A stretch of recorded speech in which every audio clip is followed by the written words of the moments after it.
Hi, my name's Katie Krummick. I'm one of the instructors for Design Thinking for Social Innovation, and we are here at week 3. And what we are going to do today is review the definitions of social entrepreneurship, like we talked about last week, introduce ethical design research, and introduce design research synthesis. And that's going to set you up for your design work on the mural board between now and the next week. So, just to review what social entrepreneurship is, there's this quote from Kim Atler. A social enterprise is any business venture, nonprofit or for profit, created for a social purpose, mitigating or reducing a social problem or a market failure, and creating social value while operating with reference to the financial bottom line and with discipline, innovation, and determination of a for profit business. So, essentially, the idea here is that you are bringing a solution to market that has a viable business plan that also meets a need or solves a social or environmental problem. And using that entrepreneurial spirit can help you to find new sources of innovation, new markets, new ways of solving the problem beyond just kind of fundraising to support a nonprofit model.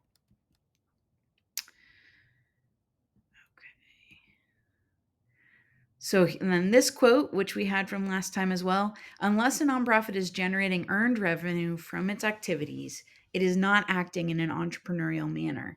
It may be doing good and wonderful things, creating new and vibrant programs, but it is not innovative, not entrepreneurial.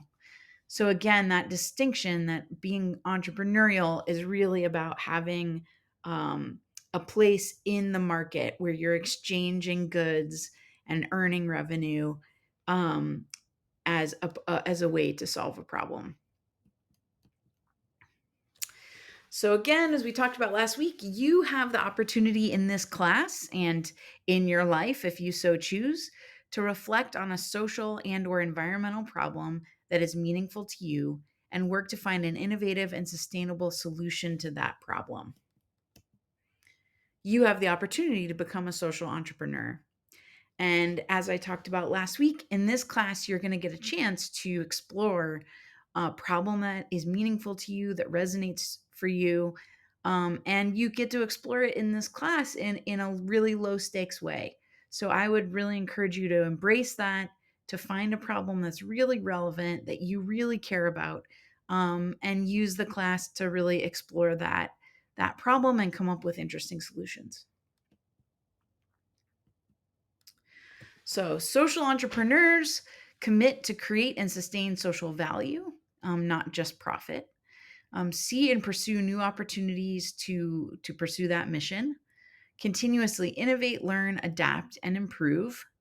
Act boldly without being limited by current resources. And exhibit heightened accountability to constituencies served and the outcomes created. And you don't have to start your own organization to make an impact, right? We discussed about being entrepreneurial as well. So you can have that impact of being an entrepreneur by thinking in innovative ways and pushing the status quo from within an organization that already exists. Being an entrepreneur means acting like an innovative entrepreneur, but within the ecosystem of a larger, more traditional organization. And you might be asking, right? Well, what does that have to do with the marketplace? And what I would say is that similar to coming up with an entrepreneurial business that you have to fit into the market, meet demand, make a viable solution. Being an entrepreneur is really a lot like that as well, because you have to understand the landscape, you have to communicate and bring people on board, you have to make all the pieces fit. And so that's why this term, I think, entrepreneur has come up, because you're acting, even though you're not generating revenue, you're acting in a very entrepreneurial way within the context in which you are. Social entrepreneurs and intrapreneurs are leaders. And I believe that social entrepreneurs and entrepreneurs are designers. If you make decisions that impact other people's experiences, then I believe, by my definition, you are a designer already. Design asks you to consider or reconsider how the decisions you make impact the experiences of others. And we want to help you in this class use the tools of design to amplify and accelerate that work of solving a social or environmental problem. Human-centered design leverages the tools and methods of design to help non-designers creatively solve messy, human-centered problems. And I believe also that innovation is, it's not just a lightning bolt that strikes you in the shower. It's not just for a certain kind of person. It is really a replicable process that can happen for anyone, and that we can find that source of inspiration and innovation through working this design process. So you're at the very beginning. Last week, you were working on understanding the context and framing the problem that you're working on. And this week, we're going to dive into understanding from the perspective of someone else how they experience that problem. And I like to use this design squiggle. This is by a designer named Damien, and I'm forgetting his last name. Hurst, maybe. And and I love this because I think it's very accurate that at the beginning of a design project, you feel like on the left hand side, right? Like everything's confusing. You're not sure what the solution is. You're not sure which direction you're going to go. You talk to stakeholders and they give you new information that's contradictory. So it can be very confusing, but as you keep moving through the process and gaining more confidence and more clarity about the solution you want to implement, you will eventually get to a place where you know what you want to do, what the best solution is. So just to call this out and to say, you may feel this way, a little bit disoriented in the beginning, but if you trust the process, I know that you'll get to an interesting solution. So, as we talked about last week, design thinking is a set of tools and a process.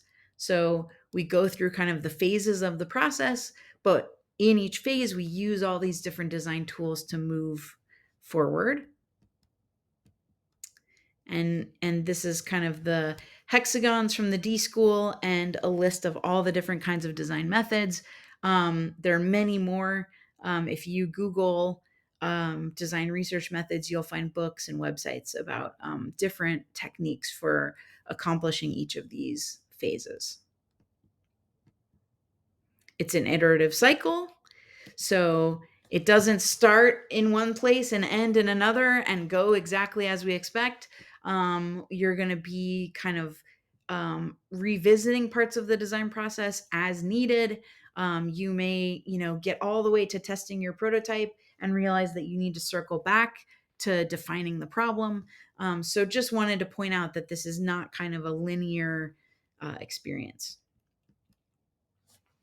And design thinking is an iterative cycle of empathy and action. So at the end of the day, the two things that I think are really happening, big picture, are one, that you're listening and empathizing to others who are experiencing the problem you're working on solving. And the other is you're trying something out, you're testing to get more information.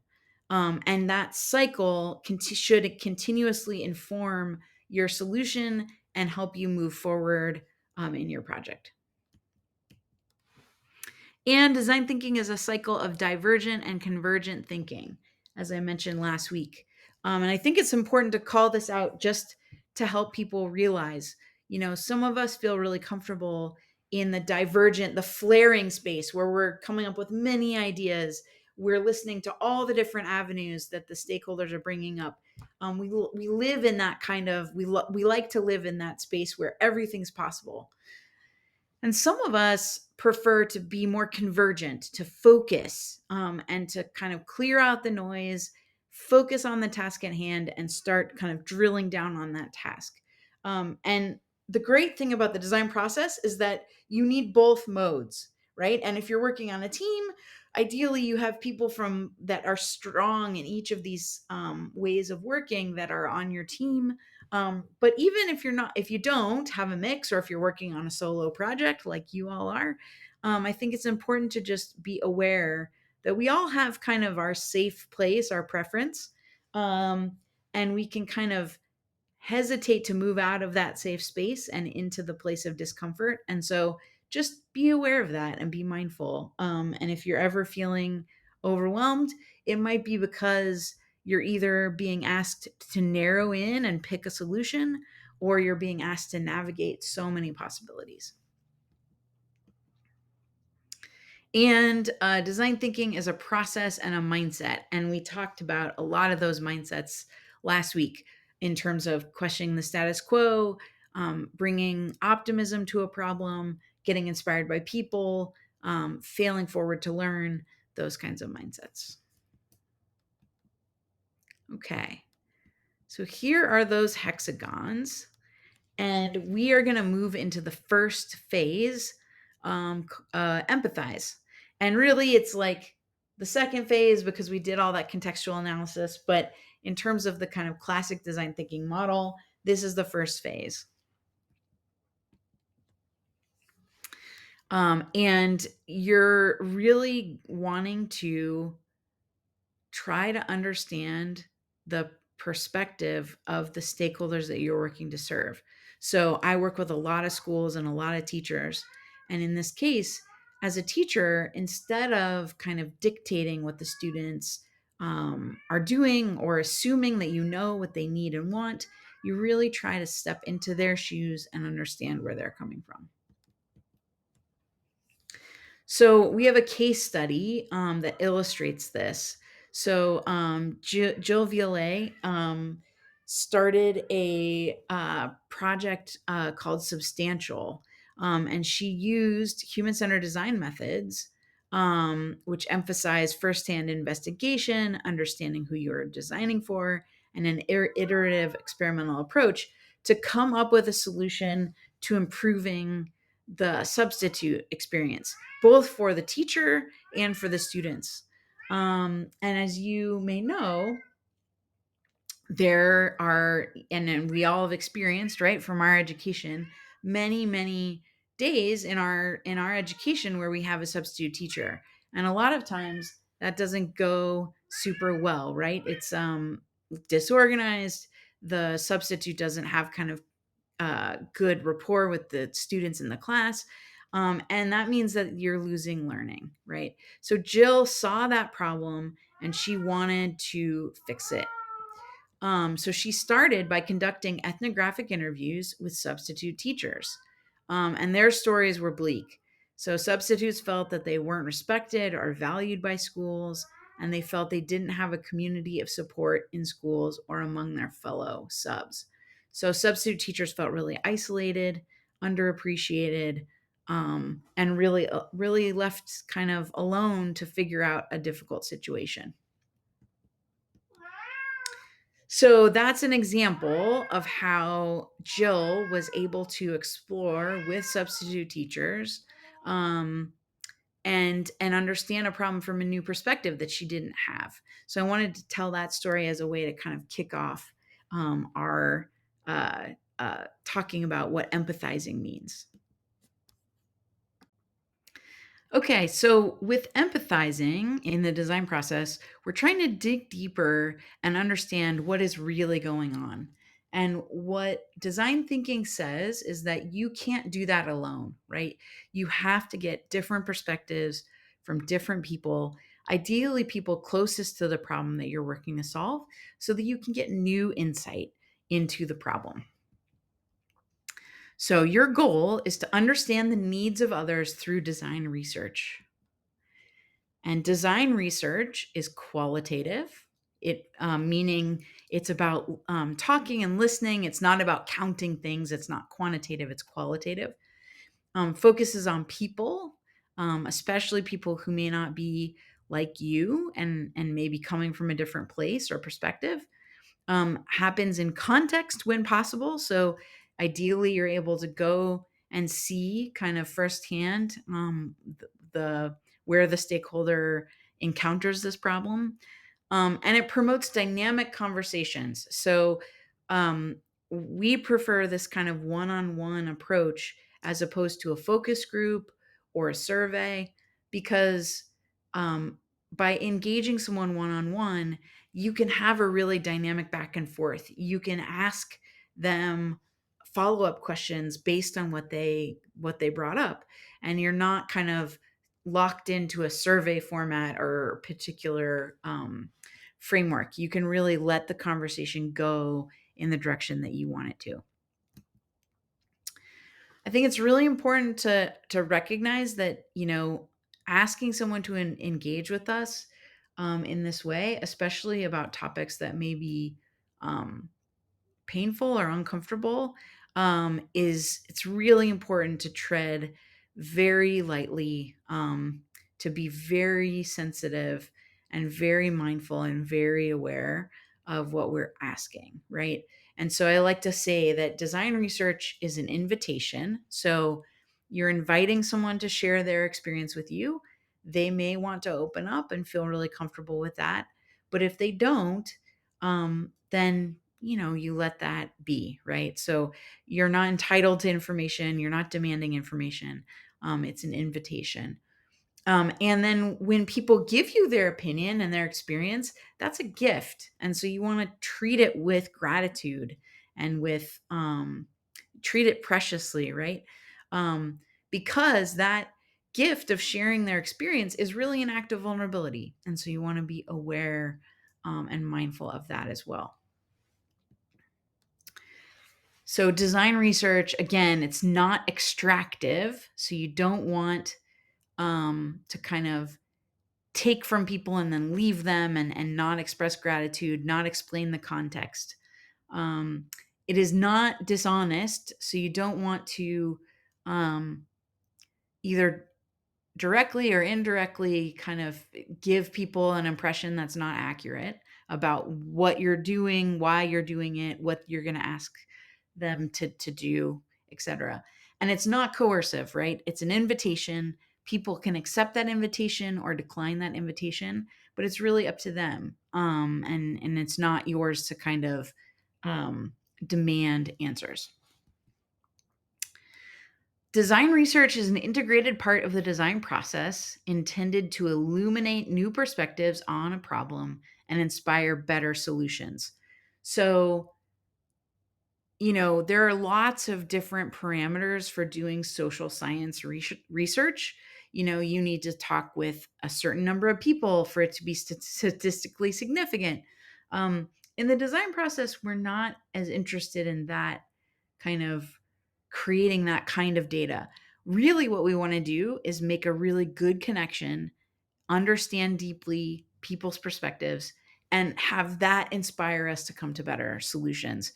And even if that's anecdotally, if it helps you to come to a solution that solves a problem, then that's what we're looking for. So design research is awesome when you're stuck and you need new thinking about a problem. So, from your perspective, you're not able to figure out how to solve that problem. When you don't know how to solve the problem at all, you have no idea. Um, for instance, if I was going to improve my brother's morning routine, I don't live with my brother. I have no idea what his morning routine is really like. So I would have no idea how to improve his routine. So I need to really research and engage him to understand what the problems are. Design research is awesome when you know what you want to make, but you don't know if it's going to work, or if people are going to be receptive to it, or if you're coming up with the right solution, right? I may make a plan to improve my brother's morning routine, but if I'm just assuming what he needs or projecting what I think I want or what I think he wants onto him, then it may not work, right? So that's why it's important to really understand.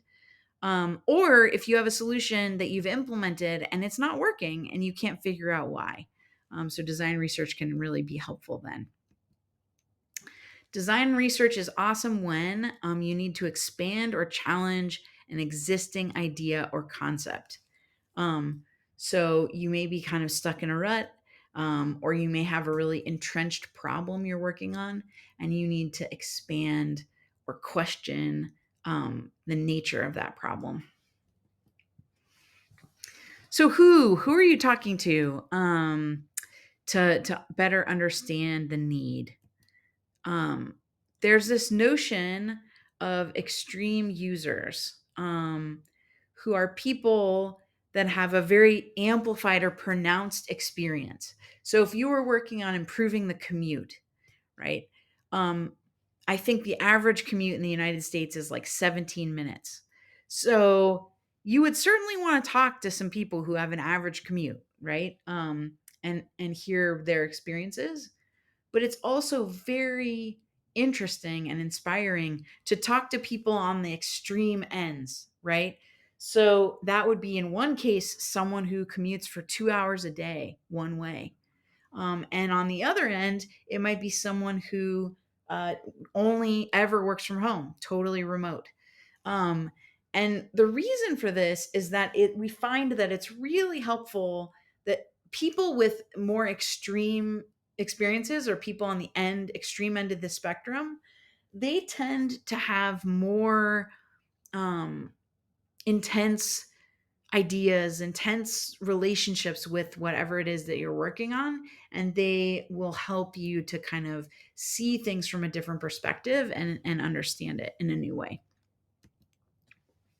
So where do you need to go to better understand the need? Ideally, you would go in context. So this is an old picture of someone who was doing design research around setting up a DVD player. So very old, before streaming. Um, and you might walk up to someone and say, "What was it like setting up your cable or setting up your streaming service?" And they might say, "Yeah, it was fine. No big deal." But if you actually watch them struggle with the instructions, with the password, with all the things, you would get much better insight. So sometimes there are things that we don't even realize are um, a problem because we're resilient and we just make it through and we endure it. But then when we step back, we realize, oh yeah, there are issues here that could be improved. Sometimes I have that with I do a kind of introduction to design around the morning routine, and people will raise their hand and say, I've perfected my morning routine. But if they again step back and reflect with someone, they realize, oh, actually, there are things that could be improved. So, what are you looking for? So, in this method, we believe that you can't reliably ask, "What do you need?" Right, and that makes sense because people are problem solvers, and if they knew what they needed and they could access it, they would probably have already done that, right? So, I always want to give people the benefit of the doubt that if they could solve the problem, they would. And so you need to ask questions that elicit deeper responses, right? Um, so you might say, like, what are you currently doing to solve this problem? Why isn't that working for you? Um, Look for the workarounds, the band aids, the gaping holes, and the pain points that this problem leaves in its wake. Those, with some analysis, represent your design opportunities. So, design research, there are kind of three modes within this phase: immerse, observe, and engage. The first one, immerse, is all about letting go of our assumptions and trying to experience someone else's experience firsthand. And so I have an image in here of an old Adam Sandler movie, Billy Madison, and it's he's a grown man that has to go back and do all of his schooling again. And so he is immersed in this kindergarten experience and really learns firsthand what it's like to be back in school. And then there's observe. So instead of just asking people, tell me how you feel, you want to spend the time to try and closely observe and understand what's going on. And the reason that that's helpful, kind of like what I was saying with the streaming service, is that people sometimes won't even know what they're struggling with. And so by observing and trying to see between the lines, it will help you to get new perspective on the problem. So I like to use this visual trick to demonstrate that with observation, we're not trying to look at the obvious. We're trying to see between the lines and see into the problem. And so I don't know if y'all are aware of this, but of course this is an 8 of diamonds and you can see all 8 diamonds there. But if you look in between the diamonds, there actually is a figure 8. And so again, you're trying to look between the lines to see things from a new perspective. This is a story from the design company IDEO, and they were working on a project in London, and London had this issue where people going into the subway would leave their cups out on these ledges, and they couldn't figure out exactly why. And then design researchers spent time observing, and what they realized was people were bringing beverages, especially in the morning commute. They had their coffee with them. Um, but there was a steep fine for bringing food or beverages onto the actual train, the actual subway. And so people had to get rid of their beverage before they got on the subway. But also, these subway stops had no trash cans because there had been several kind of bombing attempts where people put devices into the trash cans. So they removed the trash cans to prevent that. So then people didn't have anywhere to put their cups, right? So you might walk by this and think, "Oh, people are lazy or they're inconsiderate or what?" But you then dig in deeper, you realize, "Oh, yeah, there's more going on here. This is a more complex issue than what I might think at first glance." And then engaging. So having those dynamic conversations to understand why and really get to the internal motivation that people have. So this is now the introduction to empathy interviewing. This is what you're going to do in week 2. So you're trying to again engage people in a way that is an invitation for them to share. And your goal is to try and identify or vicariously experience their feelings, thoughts, and attitudes about the problem you're working on. So you're trying to discover people's explicit and implicit needs so that you can meet them through your designs. And you're doing this to engage in open-ended conversation. So again, trying to create that space, that invitation for them to share with you and not just answer yes, no, yes, no. To seek stories that reveal emotions and motivation. So really trying to understand specific stories that help you get insight into the problem. To learn why a person feels and acts a certain way, and then to follow up and learn more. So you can ask, again, in that dynamic conversation, "Oh, you said that you like this. Can you tell me more about that? Why was that? Oh, fascinating. What about this?" Right? You can ask those follow-up questions. So here are some tips for interviewing. Every interview has an arc. So you come, you engage, you might even like pre-interview, send email arranged for the interview. You come, you introduce yourself, you introduce the project. Then you build rapport. You might ask some kind of basic questions about the person's life, initial questions about the problem, and then you start to seek stories, and you follow up with what you've heard, and then you close the interview. And one thing I like to point out here is that it's really helpful at the after even you've closed the interview to say, is there anything that you would like to share that I didn't get a chance, that you didn't get a chance to say that I didn't ask you about? And a lot of times people will have something on their mind. They didn't share it because you didn't ask. And this gives them a chance to fill in those gaps. So asking a few easy starter questions, asking open-ended questions, don't offer answers. So this is something that we very naturally do. We've been socialized to build on each other's stories, to hear a story and then to say, "Oh yeah, me too. This time when I," and in this environment, we don't want to do that. So you really want to hold back about anything about your life and really shine the light and give the space to the person you're interviewing. Follow up with interesting things that you hear. Um, Talk about feelings. Ask why a lot.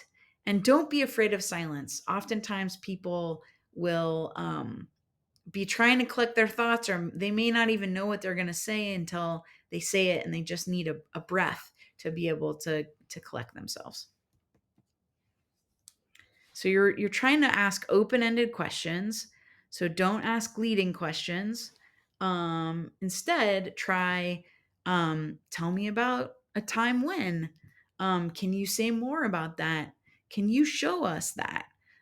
So really trying to open up that space and create again that invitation. The interview guide. So in the mural, you'll see that there are frameworks for developing an interview guide. This is not a script. You don't have to ask every person each question. But I think it's very helpful to think through what questions you want to ask in advance of the interview, so that if the conversation starts to kind of fade, you can go back to your list and ask a new question. It also helps make sure that you're kind of covering all the topics that you want to cover. So, people to interview, you want to look for people who are comfortable sharing their thoughts, who understand the context and feel comfortable. You want to look for people with those kind of more extreme experiences. Um, and For this project, we're asking that you only approach people who you know or who you are personally introduced to. Um, because you're starting out, and this is a sensitive process, or it can be a sensitive process, we want you to kind of practice in a safe way with someone who you have rapport with, or who you're introduced to. So instead of, if you're working on homelessness in the community, we ask for this project that you do not approach someone who's houseless, who's living on the street. Instead, look to try and find in your network someone who, um, that your network knows, or someone who's kind of public facing around this issue. So maybe you look to a shelter and interview someone who works in the shelter, for instance. Okay, so that is the kind of summary of the empathize phase. So you're in the mural. Again, you're going to kind of prepare for the interview. You've already mapped the stakeholders that you might talk to. You're going to go conduct an interview. And then you come back with this data, this qualitative data. And the question is, what do you do with it, right? So we have this define phase. Um, and this is a picture from a project called Nora Health, which was in India. And what this organization does is they train family members on basic um, kind of healthcare, first aid, maintenance. If you have a loved one coming out of the hospital who's had a heart attack or something, They train family members so that they have more confidence and more skill when they take their family member home. And initially, when they were working on this project, they were tasked with trying to create more efficient hospital protocols because there were more patients than there were staff, and they needed more efficiency. And what they learned after the design research, they conducted their design research, and the way they synthesized their design research is that there was an opportunity here to actually enlist family members to help with this process of care. So that's a great story, an example of kind of how a project used the synthesis of the design research to kind of crack open the problem and think of a new and innovative way solution. So that's the define phase. So in the define phase, you're reframing the problem to uncover new opportunities. And it's called, again, design research synthesis. So in this process, you want to be doing something that we call sense making. So you have this data, you heard these stories, you may have heard patterns. Now you need to step back and try and make sense of what was going on. What's really important to this person? What's bothering them? What are the underlying emotions and motivations there? And the reason for that is that that helps you to then open up the problem space. So I like to use this image to make this point. So here's a little girl. If I asked you, what is the most obvious need that she has, you might say a ladder or a book. um, but if you try to dig deeper and say, but what does she really need? She needs to reach high. She needs the knowledge in the book. She needs to be entertained. Once you get to that deeper need, it suddenly opens up the problem space. So instead of having a problem with one solution, now you have a problem with many solutions. And so that's the kind of goal of this, is that we're trying to figure out how to open up that problem space and come up with new ways to solve the problem or meet the need.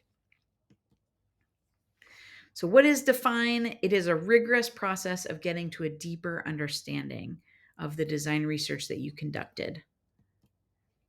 You're looking for patterns and themes that emerge, and what are those most interesting problems that come out, or needs that you need to address.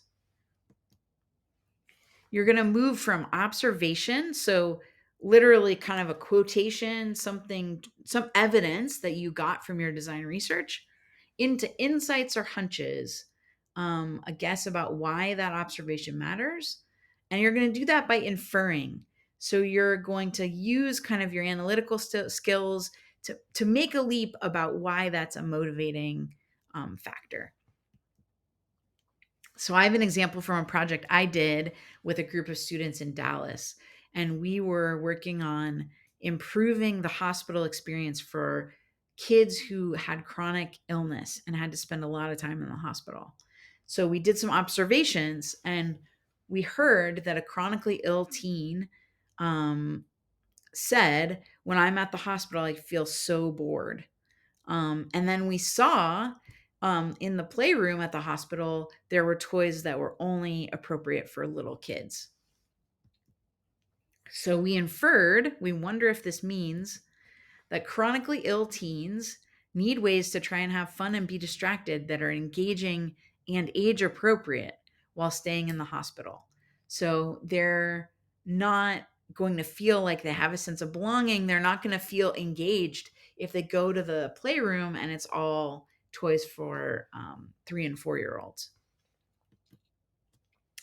So we thought it was about finding more engaging toys for the playroom.